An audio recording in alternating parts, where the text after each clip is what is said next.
नमस्कार, सत श्री अकाल, आदाब। आप सभी का बहुत-बहुत स्वागत है एसएससी 24/7 पाठशाला में एक बार फिर से।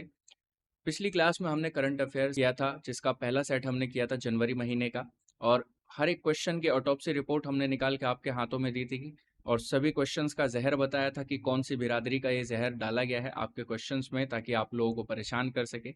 वही काम आज हम सेट 2 में करने जा रहे हैं। मैंने आपको बोला था कि ये 100 एमसीक्यूज को हम 4 सेट में करेंगे, 25 क्वेश्चंस का हर एक सेट होगा। और आज हम पढ़ने जा रहे हैं पार्ट 2, और हर एक क्वेश्चंस का फिर से हम पोस्टमार्टम करेंगे और इनका जहर निकालेंगे ताकि आप लोगों को कोई भी दिक्कत ना हो। तो सारा जहर हम यहाँ पर आज निकालने जा रहे हैं अपने पार्ट 2 में। तो स्टार्ट करते हैं आज की क्लास पहले क्वेश्चन के साथ। तो ये रहा पहला क्वेश्चन हमारा। In January 2025 who has been appointed as the new chairman of Indian Space Research Organisation. जनवरी 2025 में भारतीय अंतरिक्ष अनुसंधान संगठन इसरो के नए अध्यक्ष के रूप में किसे नियुक्त किया गया है? तो ये जो नियुक्ति हुई है नए अध्यक्ष के रूप में, ये है ऑप्शन डी, यानी कि डॉक्टर वी नारायणन। ठीक है, डॉक्टर वी नारायणन को चुना गया है नए अध्यक्ष के रूप में, जो कि हैं इसरो के। इनको जब चुना गया था तो वो डेट जो है आपको याद रखनी है, 8 जनवरी 2025। ठीक है, 8 जनवरी 2025 को इन्हें अपॉइंट किया गया। और अगर इनके बारे में थोड़ा सा जाने तो ये डिपार्टमेंट ऑफ स्पेस में ये सेक्रेटरी की भूमिका भी निभा रहे हैं। ठीक है, ये सेक्रेटरी की भूमिका भी निभा रहे हैं। साथ ही साथ ये लिक्विड प्रोपल्जन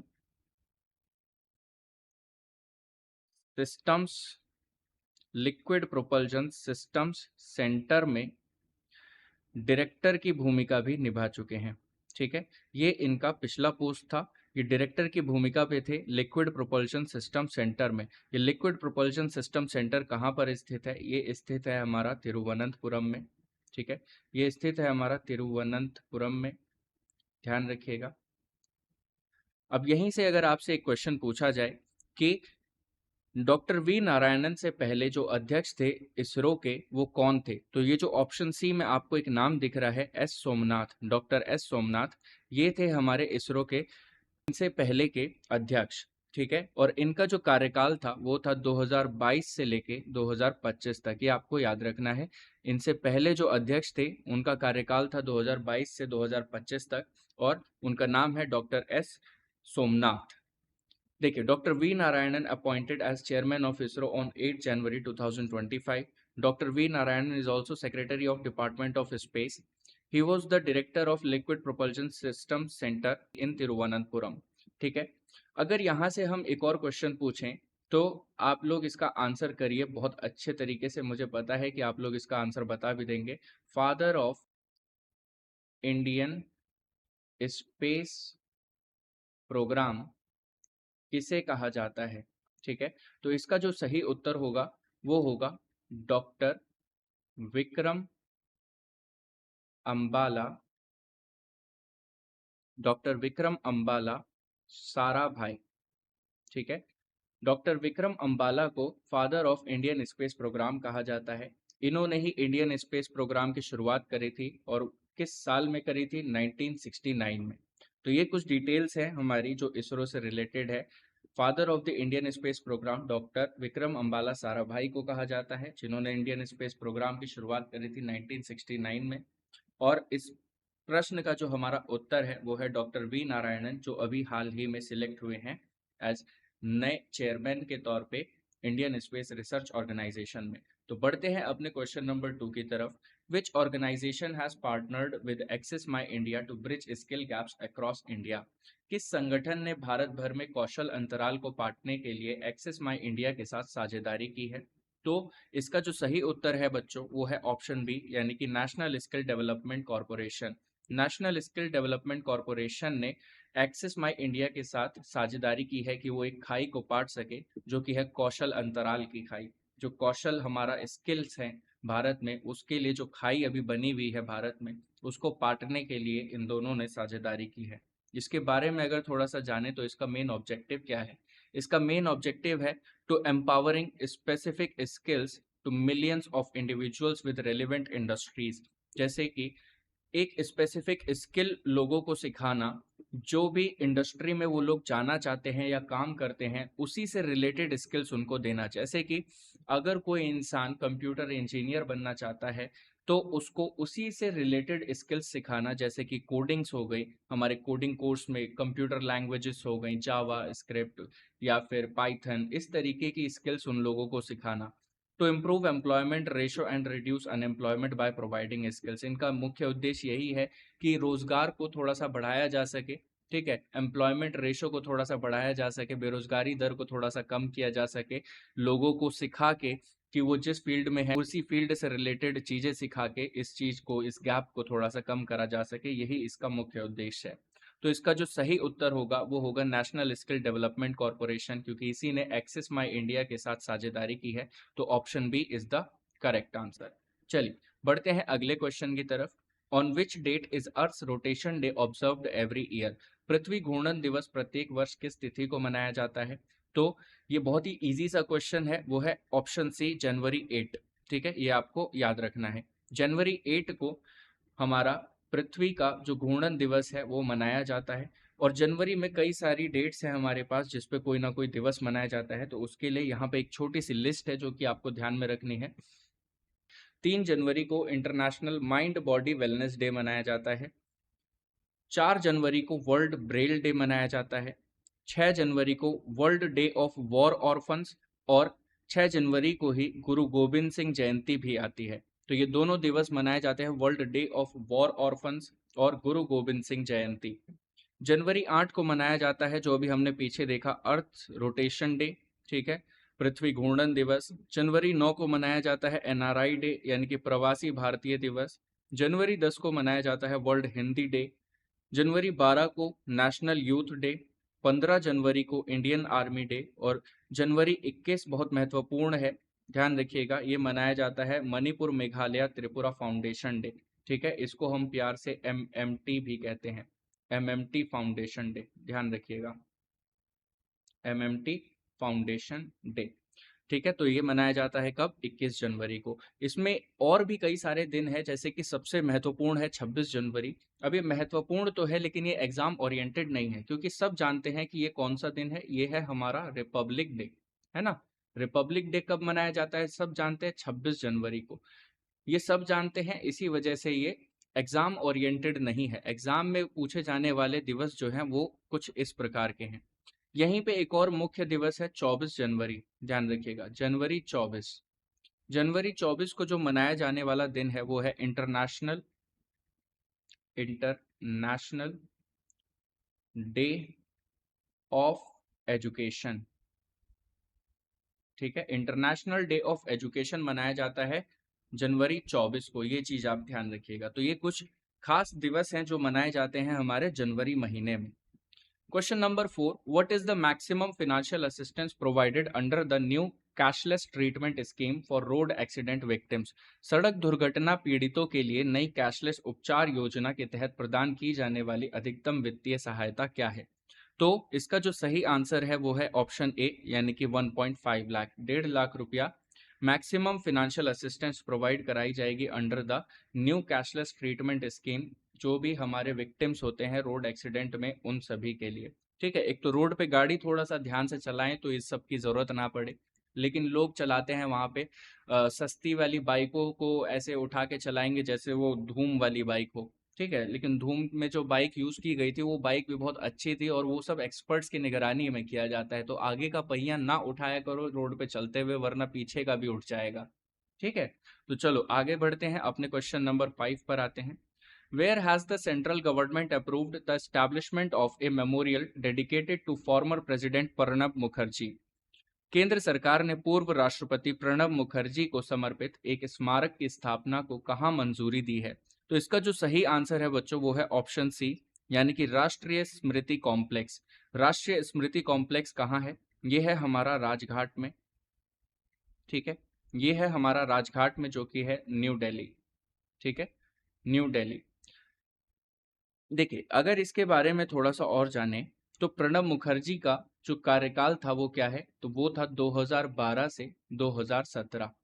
ठीक है, 2012 से 2017 प्रणब मुखर्जी का कार्यकाल था प्रेसिडेंट के तौर पे। ये सबसे खास बात इसमें ये है कि ये पहले ऐसे व्यक्ति हैं जो बंगाल से बिलोंग करते हैं और प्रेसिडेंट के पद पे थे। First Bengal person who has been appointed as the president of India. ठीक है, ये पहले ऐसे व्यक्ति हैं जिनको प्रेसिडेंट बनाया गया और ये बंगाल से हैं। ठीक है, तो बंगाल से पहले व्यक्ति हैं जिन्होंने प्रेसिडेंट पद को हासिल किया था, तो ये याद रखने वाली चीज है। देखिए, इनकी जो मृत्यु हुई थी वो हुई थी 31 अगस्त 2020 को। ठीक है, 31 अगस्त 2020 को इनकी मृत्यु हुई थी। चलिए आगे बढ़ते हैं अपने क्वेश्चन नंबर 6 पे। Who has been elected as the new president of the athletics federation of India AFI इन 2025। 2025 में भारतीय एथलेटिक्स महासंघ AFI के नए अध्यक्ष के रूप में किसे चुना गया है? मिल्खा सिंह, एडिल सुमरीवाला, नीरज चोपड़ा या फिर बहादुर सिंह सगू। तो इसका जो सही ऑप्शन है वो है ऑप्शन डी, यानी कि बहादुर सिंह सगू। ठीक है, बहादुर सिंह सगू को चुना गया है भारतीय एथलेटिक्स महासंघ के नए अध्यक्ष के रूप में। अगर बात करें इनसे पहले जो अध्यक्ष थे भारतीय एथलेटिक्स महासंघ के, यानी कि एथलेटिक्स फेडरेशन ऑफ इंडिया के, तो वो कौन थे? तो ऑप्शन बी में जो आपको नाम दिख रहा है एडिल सुमरीवाला, ये थे 2012 से लेकर 2024 तक। ठीक है, 2012 से लेकर 2024 तक ये इसके अध्यक्ष रहे हैं। बहादुर सिंह सगू के बारे में अगर थोड़ा सा जाने तो ये एक फॉर्मर एथलीट रह चुके हैं। इन्होंने एक गोल्ड मेडल जीता था 2002 बुसान एशियन गेम में शॉर्ट पुट खेल में। ठीक है, he also competed in 2 Olympic games. ये 2 ओलंपिक खेल भी खेल चुके हैं। तो बढ़ते हैं अपने अगले क्वेश्चन की तरफ। देखिए, आ गई बात अब पैरासीटामोल पे। देखिए, अभी यहाँ पर हम पैरासीटामोल की बात करने वाले हैं। बहुत ही बढ़िया सा क्वेश्चन है और आप लोगों को इसके बारे में बहुत सारी जानकारी भी मिलेगी। देखो, पैरासीटामोल एक ऐसी दवाई है जो कि हर एक जन भारत में यूज करता है, चाहे उसको सर्दी खांसी जुकाम में सबसे आसान दवाई जो लगती है, जिसको बिना डॉक्टर के भी हम लोग खा लेते हैं, वो है पैरासीटामोल, है ना। पैरासीटामोल ने बहुत ज्यादा जिंदगियां बचाई हैं, ये जो छोटे मोटे बुखार होते हैं इन सभी से। तो पैरासीटामोल एक अच्छी दवाई साबित हुई है। लेकिन क्या आप लोग ये जानते हैं कि पैरासीटामोल भारत में नहीं बनती? इसके जो इंग्रेडिएंट्स हैं ये सब मंगाए जाते हैं बाहर से। इसका जो मेनली इम्पोर्टर है वो है चाइना। ये चाइना से इंपोर्ट की जाती है सबसे ज़्यादा।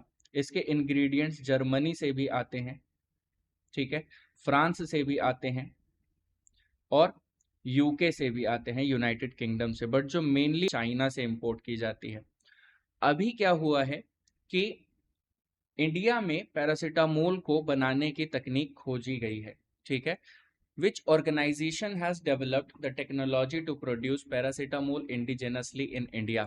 तो एक संगठन है जिसने भारत में स्वदेशी रूप से पैरासीटामोल का उत्पादन करने की तकनीक विकसित कर ली है, और उस संगठन का नाम है, उस ऑर्गेनाइजेशन का नाम है CSIR, यानी कि council of scientific and industrial research, CSIR। ठीक है, तो इसका जो सही उत्तर है वो है ऑप्शन ए। देखिए, पैरासीटामोल जो है अब वो भारत में बनेगी स्वदेशी रूप से। इसकी घोषणा करी गई थी by union minister doctor Jitendra Singh. ठीक है, ये जो सत्या दीप्ति नाम की एक कंपनी है फार्मास्यूटिकल्स लिमिटेड, ये कर्नाटका बेस्ड कंपनी है और इसी कंपनी को ये दारोमदार सौंपा गया है ताकि ये पैरासीटामोल टैबलेट को प्रोड्यूस करे। तो ये कुछ डिटेल्स है जो आपको याद रखनी है कि इसकी अनाउंसमेंट, इसकी घोषणा किसने करी थी? तो ये करी थी union minister doctor Jitendra Singh ने। पैरासीटामोल का प्रोडक्शन जो है वो किस कंपनी को दिया गया है? वो है सत्या दीप्ति फार्मास्यूटिकल्स लिमिटेड, जो कि एक कर्नाटका बेस्ड कंपनी है। ठीक है, चलिए आगे बढ़ते हैं अपना नेक्स्ट क्वेश्चन पे। Rishi Dhawan has announced his retirement recently, he is related to which sport? Rishi Dhawan ने हाल ही में संन्यास की घोषणा की है, वह किस खेल से संबंध रखते हैं? तो यहाँ पे फोटो देख के आप बिल्कुल अच्छे से समझ गए होंगे, इसका ऑप्शन क्या होगा? डी, ये क्रिकेट से संबंध रखते हैं। ठीक है, नेक्स्ट क्वेश्चन पे आते हैं। Aspire Knowledge and Skills Development Private Limited launched nationwide code करेगा Bharat campaign. What was the primary objective of this campaign? Aspire Knowledge and Skills India Private Limited ने देशव्यापी कोड करेगा भारत अभियान शुरू किया। इस अभियान का मुख्य उद्देश्य क्या था? तो इस अभियान का मुख्य उद्देश्य था to equip young people in small towns and villages with the necessary coding skills to become software developers.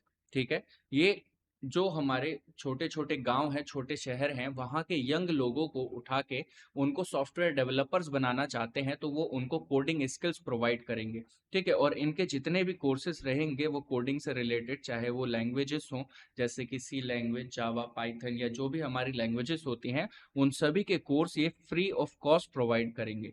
ठीक है, तो यहाँ पे कोडिंग कोर्स बिल्कुल फ्री मिलेगा उन नौजवानों को, ताकि वो डेवलप हो सके, अपनी स्किल्स को डेवलप कर सके, आगे चल के अपने किसी भी अच्छी कंपनी में वो काम कर सके एज अ सॉफ्टवेयर डेवलपर्स। यही इसका मुख्य उद्देश्य था। चलिए आते हैं क्वेश्चन नंबर 10 पे। What is the name of the indigenously developed pulse diagnostic tool that became India's first ayurvedic medical device to get approval from CDSCO? स्वदेशी रूप से विकसित पल्स डायग्नोस्टिक उपकरण का नाम क्या है जो CDSCO से अनुमोदन प्राप्त करने वाला भारत का पहला आयुर्वेदिक चिकित्सा उपकरण बन गया है? तो इसका जो सही ऑप्शन है वो है ऑप्शन बी, नाडी तरंगिनी। ठीक है, नाडी तरंगिनी। स्वदेशी रूप से विकसित पल्स डायग्नोस्टिक उपकरण का नाम है नाडी तरंगिनी। अगर इसके बारे में थोड़ी सी डिटेल जाने तो देखिए, ये डेवलप किया गया है, ये जो टेक्नोलॉजी है डेवलप की गई है अत्रेया इनोवेशंस, जो कि एक पुणे बेस्ड स्टार्टअप है। ठीक है, इस टेक्नोलॉजी को बनाने में जो सहयोग दिया है वो है डॉक्टर अनिरुद्ध जोशी। ठीक है, इन्होंने इसको डेवलप किया है with the research of IIT Bombay. ठीक है, इन्होंने IIT बॉम्बे की रिसर्च के साथ डॉक्टर अनिरुद्ध जोशी ने इस टेक्नोलॉजी को डेवलप किया है। ये एक AI पावर्ड सिस्टम है जो कि यूज करता है ultra sensitive pressure to replicate nadi pariksha, जो कि हमारे आयुर्वेद में दी गई है। नाड़ी परीक्षा के बारे में बताया गया है, जिसका सिंपल सा मतलब होता है पल्स डायग्नोस करना।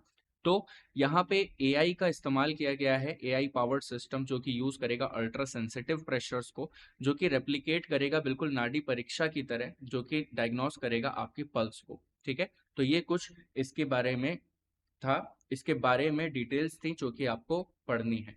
नेक्स्ट क्वेश्चन आते हैं, question number 11। Who has inaugurated the Gandhi Darshan art gallery at Rajghat in new Delhi? नई दिल्ली के राजघाट पर गांधी दर्शन आर्ट गैलरी का उद्घाटन किसने किया? Prime minister Narendra Modi, union home minister Amit Shah, Lok Sabha speaker Om Birla या फिर प्रेसिडेंट रामनाथ कोविंद? ठीक है, तो इनमें से जो ऑप्शन है वो है ऑप्शन सी। इसको उद्घाटन जो है वो किया था लोकसभा स्पीकर ओम बिरला ने। ठीक है, ये इनॉग्रेट किया गया था 6 जनवरी 2025 को by Lok Sabha speaker Om Birla. This art gallery showcased works of over 80 artist. देखिए, इस आर्ट गैलरी में शोकेस किया गया 80 से ज्यादा आर्टिस्ट के काम को। ठीक है, उनके आर्ट को, who depicted Mahatma Gandhi and inspired by Gandhian philosophy. ठीक है, इंस्पायर्ड बाय गांधीयन फिलोसफी, जो कि गांधीयन फिलोसफी से इंस्पायर्ड है, उन सभी का जो आर्ट है वो यहाँ पे दर्शाया गया है। देखिए क्वेश्चन नंबर 12। नई दिल्ली में केंद्रीय जांच ब्यूरो द्वारा विकसित भारत पोल पोर्टल किसने लॉन्च किया? तो ये जो भारत पोल पोर्टल है ये लॉन्च किया गया है by union home minister Amit Shah. ठीक है, अमित शाह जी ने भारत पोल पोर्टल लॉन्च किया है।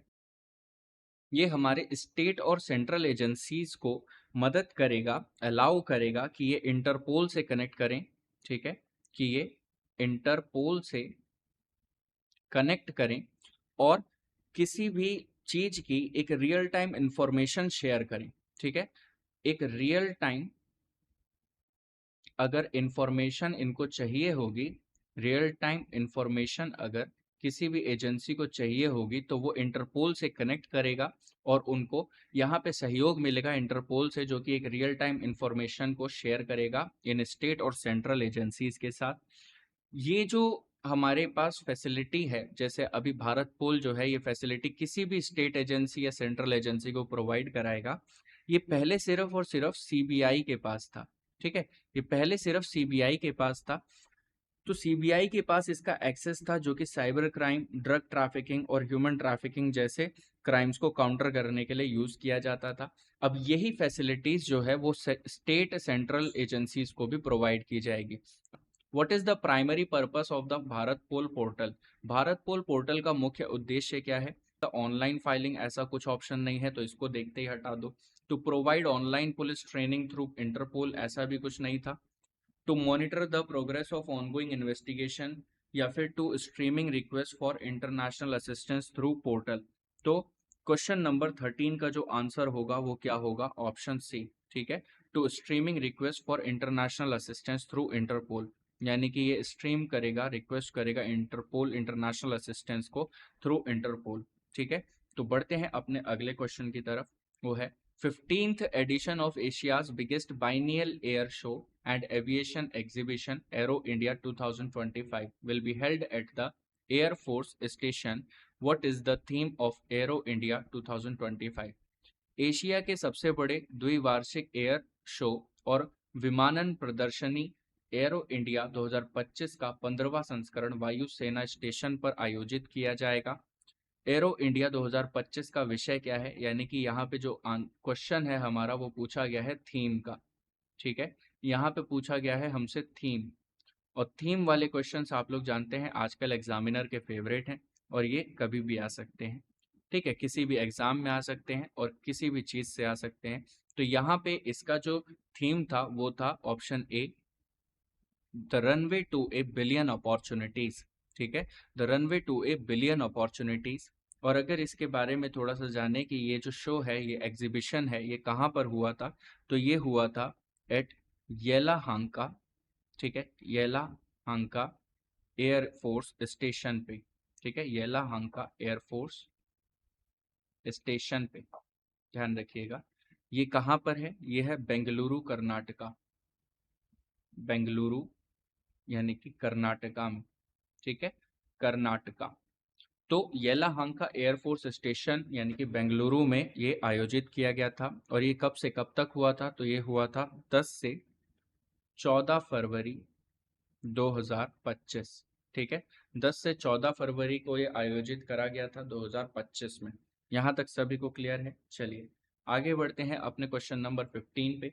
Who has recently assumed command of the base repair depot BRD at Tughlakabad?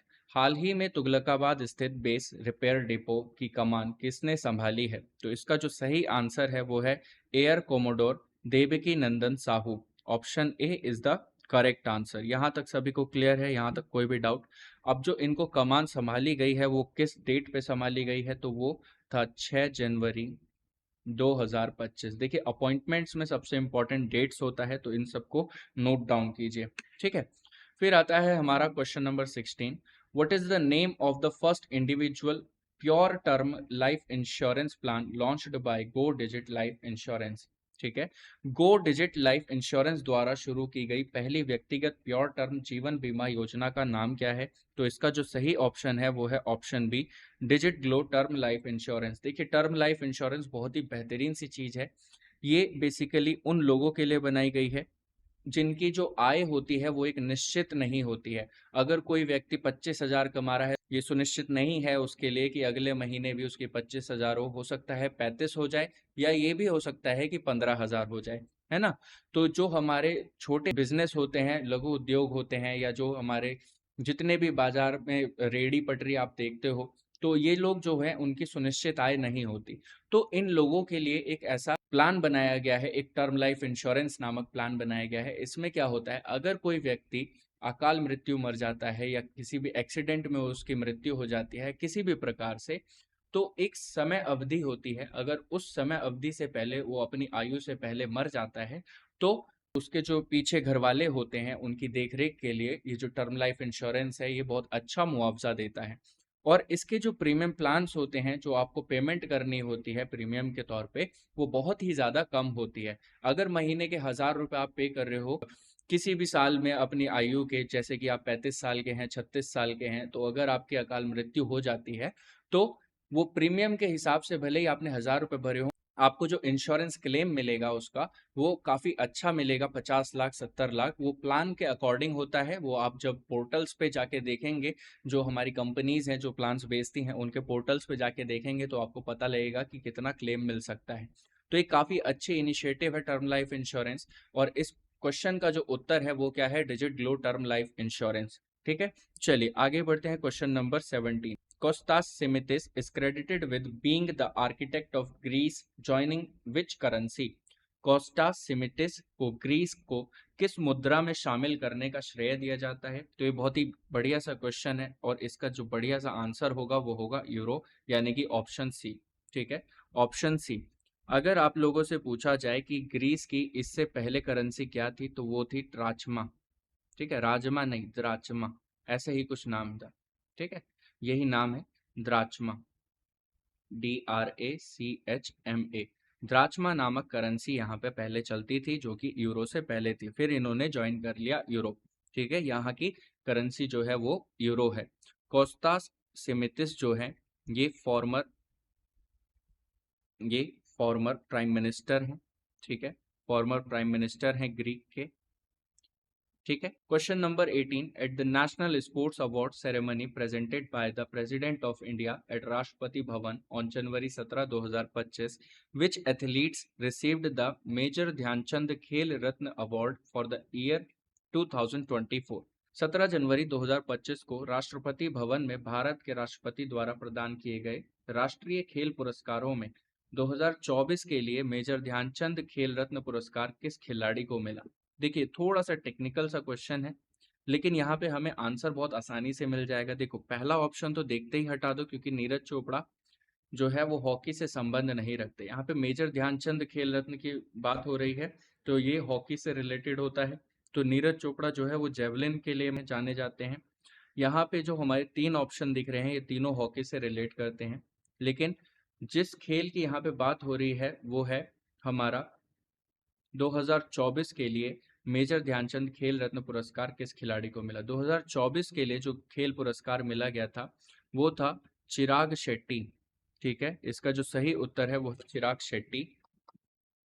अब देखिए, थोड़ा सा टेक्निकल क्यों है, क्योंकि चिराग शेट्टी जो है इनको अकेले नहीं मिला था, इनको मिला था साथ में, जो कि है सात्विक साईराज रेड्डी के साथ।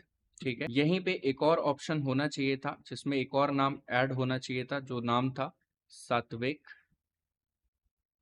साईराज रेड्डी। ठीक है, इन दोनों को ही major Dhyan Chand Khel Ratna award for the year 2024 दिया गया है। ठीक है, अगर बात करें हरमनप्रीत सिंह की, तो ये अभी कौन है? ये है कैप्टन, इंडियन हॉकी टीम के कैप्टन है, ध्यान रखिएगा। मनप्रीत सिंह 2020 में कैप्टन रह चुके हैं। ठीक है, कैप्टन रह चुके हैं इंडियन हॉकी टीम के, जो कि खेल रहे थे टोक्यो ओलंपिक। ठीक है, टोक्यो ओलंपिक में ये खेलने गए थे, वहाँ के खेला में ये कैप्टन भी थे, तो ये चीज़ आपको याद रखनी है। तो ये नाम हमारे थोड़े से इम्पोर्टेंट हो जाते हैं, टोक्यो ओलंपिक। यहाँ तक सभी को क्लियर है? चलिए आते हैं अपने अगले क्वेश्चन पे, question number 19। What is the theme of the 18th प्रवासी भारतीय दिवस PBD कन्वेंशन 2025? अब इसका जो सही आंसर है वो है द डायस्पोरास कंट्रीब्यूशन टू ए विकसित भारत, यानी कि ऑप्शन ए। क्वेश्चन नंबर 19 का जो सही आंसर होगा वो होगा द डायस्पोरास कंट्रीब्यूशन टू ए विकसित भारत, यानी कि ऑप्शन ए। चलिए आगे बढ़ते हैं अगले क्वेश्चन पे। Who became the national shooting champion in the men's 10-meter air pistol finals at the 67th National Shooting Championship 2024? 67वीं राष्ट्रीय निशानेबाजी चैंपियनशिप 2024 में पुरुषों की 10 मीटर एयर पिस्टल फाइनल में राष्ट्रीय निशानेबाजी चैंपियन कौन बना? ठीक है, तो इसका जो सही उत्तर है वो है वरुण तोमर। ठीक है, option D is the correct answer. Varun Tomar साहब है, ये बिलोंग करते हैं इंडियन आर्मी से, तो निशानेबाज तो अच्छे होंगे ही, ये तो बिल्कुल जायज़ सी बात है। तो वो ऑप्शन है सही, वरुण तोमर। यहाँ तक सभी को क्लियर है? फिर इसी खेल में प्रद्युमन सिंह जो हैं ये जीते हैं सिल्वर। ठीक है, इनको मिला है सिल्वर मेडल। आकाश भारद्वाज को मिला है ब्रॉन्ज। ठीक है, तो जो गोल्ड मेडल मिला है वो है हमारा वरुण तोमर को, यानी कि ये जीते हैं 2024 में पुरुषों की 10 मीटर एयर पिस्टल फाइनल में राष्ट्रीय निशानेबाजी चैंपियन का खिताब। ठीक है, बढ़ते हैं अपने अगले क्वेश्चन की तरफ, question number 21। The world's oldest person Tomiko Itooka according to Guinness World Records has died at the age of 116. What was the nationality of Tomiko Ituka? Guinness world records के अनुसार दुनिया के सबसे बुजुर्ग व्यक्ति टोमिको इटूका का 116वां वर्ष की आयु में निधन हो गया है। टोमिको इटूका की राष्ट्रीयता क्या थी? तो इनकी जो राष्ट्रीयता है वो थी जापानीज, ठीक है, ये जापान से बिलोंग करती थी। ये विश्व की सबसे पुरानी महिला है, वर्ल्ड्स ओल्डेस्ट पर्सन, ठीक है, जो टोमिको इटूका है, ये है वर्ल्ड्स ओल्डेस्ट पर्सन, ठीक है, ये सबसे ज्यादा वृद्ध मानी जाती हैं क्योंकि ये 116 साल की उम्र तक जी हैं, ठीक है। इनका जो निधन हुआ है वो कब हुआ है? 29 दिसंबर 2024 को, ठीक है, 29 दिसंबर 2024 को इनका निधन हुआ है। इनके नाम पे गिनीज वर्ल्ड रिकॉर्ड है कि ये ओल्डेस्ट पर्सन है इस दुनिया में, ठीक है, यहाँ तक सभी को। चलिए आते हैं अपना question number 22। What prestigious award did Rajagopal Chidambaram received in 1975 for his contribution to Pokhran 1? Doctor Rajagopala Chidambaram को पोखरान 1 में उनके योगदान के लिए 1975 में कौन सा प्रतिष्ठित पुरस्कार मिला? तो वो था पद्मश्री, ठीक है, वो था पद्मश्री। यहाँ तक सभी को क्लियर है? इनको पद्मश्री दिया गया था 1975 में, ठीक है। ये मेन डिजाइनर भी माने जाते हैं, ठीक है। अगर हम इनके बारे में बात करें तो he was the main designer of Pokhran 1 test, ठीक है, जो हमारा परमाणु टेस्ट हुआ था पोखरान 1 जिसके नाम से हम जानते हैं, उसमें इनका बहुत बड़ा योगदान था। ये मेन डिजाइनर थे। प्लूटोनियम की जितनी भी कैलकुलेशंस थी, ठीक है, प्लूटोनियम की जितनी भी कैलकुलेशंस थी वो सब इन्होंने ही करी थी, ठीक है, कि कितना प्लूटोनियम यूज करना है कितना नहीं, इन सब की जो कैलकुलेशन थी वो इन्होंने और इनकी टीम ने दोनों ने मिलकर करी थी, बट इनका ज्यादा योगदान था। दूसरा, जब इनके बारे में अगर हम एक और बात जाने तो जब परमाणु उपकरणों को लेकर आया जा रहा था पोखरान में, ठीक है, जितने भी हमारे परमाणु उपकरण थे तो ये उसी ट्रक में बैठकर आए थे जिसमें हमारे उपकरण आए थे, क्योंकि इनको किसी पे भी भरोसा नहीं था। दूसरी चीज, ये किसी और को वहां पे शक ना हो, किसी की भी नजर में ना आए, तो इसलिए ट्रक में सारे उपकरणों को अपने साथ लेकर आए थे। इनका योगदान जो है वो डिजाइन में माना जाता है। सेफ डिलीवरी इन्होंने कराई, ठीक है, हर एक उपकरणों की डिलीवरी में इनका बहुत बड़ा योगदान था। दूसरा, सफल परीक्षण हो जाए, यही इनका सबसे बड़ा सपना था और यही इनका एम था, ठीक है, सफल परीक्षण कराने में इनका बहुत बड़ा योगदान था क्योंकि इन्होंने हर एक चीज को अपने हाथों में ही रखा, ठीक है, इसको अपनी जिम्मेदारी समझ के इन्होंने इस परीक्षण को आगे बढ़ाया और इसमें सफल हुए। चलिए आते हैं क्वेश्चन नंबर 23 की तरफ।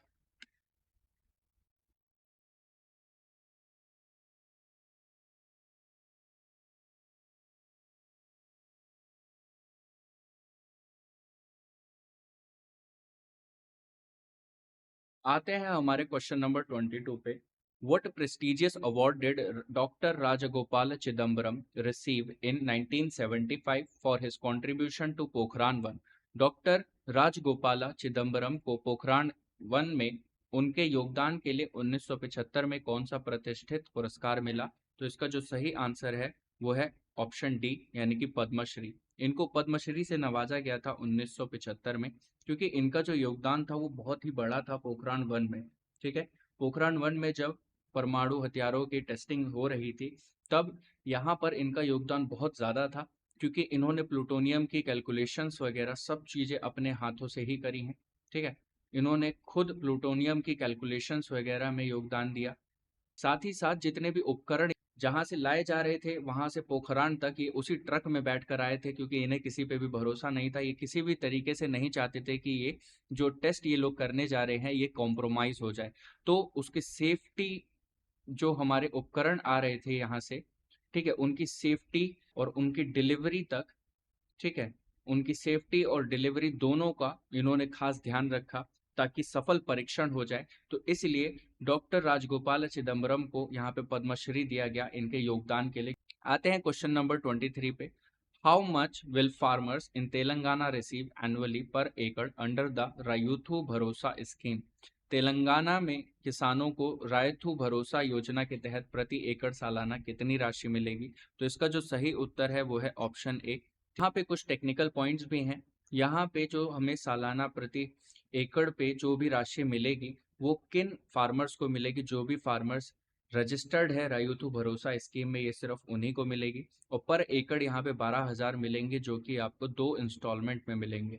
ठीक है, ये आपको 2 इंस्टॉलमेंट में दिए जाएंगे। और पहली इंस्टॉलमेंट और दूसरी इंस्टॉलमेंट दोनों 6,000 रुपए की बनेंगी। और ये जो इंस्टॉलमेंट्स है ये पर सीजन दी जाएंगी।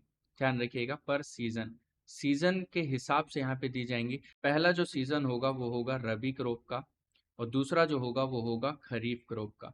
ठीक है, तो हर सीजन में इनको 6,000 की 2 इंस्टॉलमेंट दी जाएंगी, जो कि होगी टोटल 12,000 रुपए। ठीक है, आते हैं क्वेश्चन नंबर 24 पे। Prime Minister Narendra Modi has inaugurated the 13-kilometer additional section of Delhi Ghaziabad Meerut Namo Bharat corridor. What is the total cost of the Delhi Meerut Namo Bharat RRTS line? तो यहाँ पे cost पूछा गया है दिल्ली मेरठ नमो Bharat RRTS line का। तो इसका जो सही उत्तर है वो है ऑप्शन बी, ₹4600 करोड़। ठीक है, 4600 करोड़ रुपए इसकी लागत लगी है टोटल। अगर बात करें इसका इनॉग्रेशन जो है वो प्राइम मिनिस्टर नरेंद्र मोदी द्वारा कब किया गया था, तो ये किया गया था 5 जनवरी 2025 को। ठीक है, 5 जनवरी 2025 को इसका इनॉग्रेशन किया गया था। क्वेश्चन नंबर 25 और लास्ट क्वेश्चन हमारे इस सेट का। When was world day of war orphans observed annually? देखिए, बहुत ही प्यारा सा क्वेश्चन है, अभी हम ये कर भी चुके हैं। तो आप लोग इसका आंसर फट से कमेंट सेक्शन में बताइए। ठीक है, जल्दी से इसका आंसर कमेंट सेक्शन में बताइए। ये आप लोगों के लिए एक टास्क है कि आप लोगों को इसका आंसर करना है, क्योंकि इसकी पूरी टेबल में मैंने जनवरी में कितने दिन होते हैं ये सब करा चुका हूँ। तो आप लोगों के लिए ये एक छोटा सा होमवर्क है, इसका आंसर आप लोगों को करना है। मैं इसका आंसर दूंगा अगली वीडियो में। ठीक है, तो यहाँ पर खत्म होते हैं हमारे क्वेश्चन सेकंड सेट के। तो तब तक के लिए क्या करना है आपको, देखिए वीडियो को अगर आप लोग लाइक करेंगे तो हमें बहुत अच्छा लगेगा। साथ ही साथ शेयर कीजिए अपने दोस्तों के साथ, अपने क्लासमेट्स के साथ, जो भी आप लोगों के साथ तैयारी कर रहे हैं किसी भी गवर्नमेंट एग्जाम की, उन लोगों के साथ शेयर कीजिए। चैनल को सब्सक्राइब कीजिए और तब तक हमारा टेलीग्राम चैनल भी ज्वाइन कीजिए, जिसपे आपको हर तरीके की PDF फाइल्स वगैरह सब कुछ अवेलेबल रहेंगी। साथ ही साथ आपकी डेली क्विजेस वगैरह भी यहाँ पर चलती रहेंगी। ठीक है, तो मिलते हैं फिर नेक्स्ट क्लास में SSC 24/7 पाठशाला के साथ। तब तक के लिए गुड बाय, टेक केयर।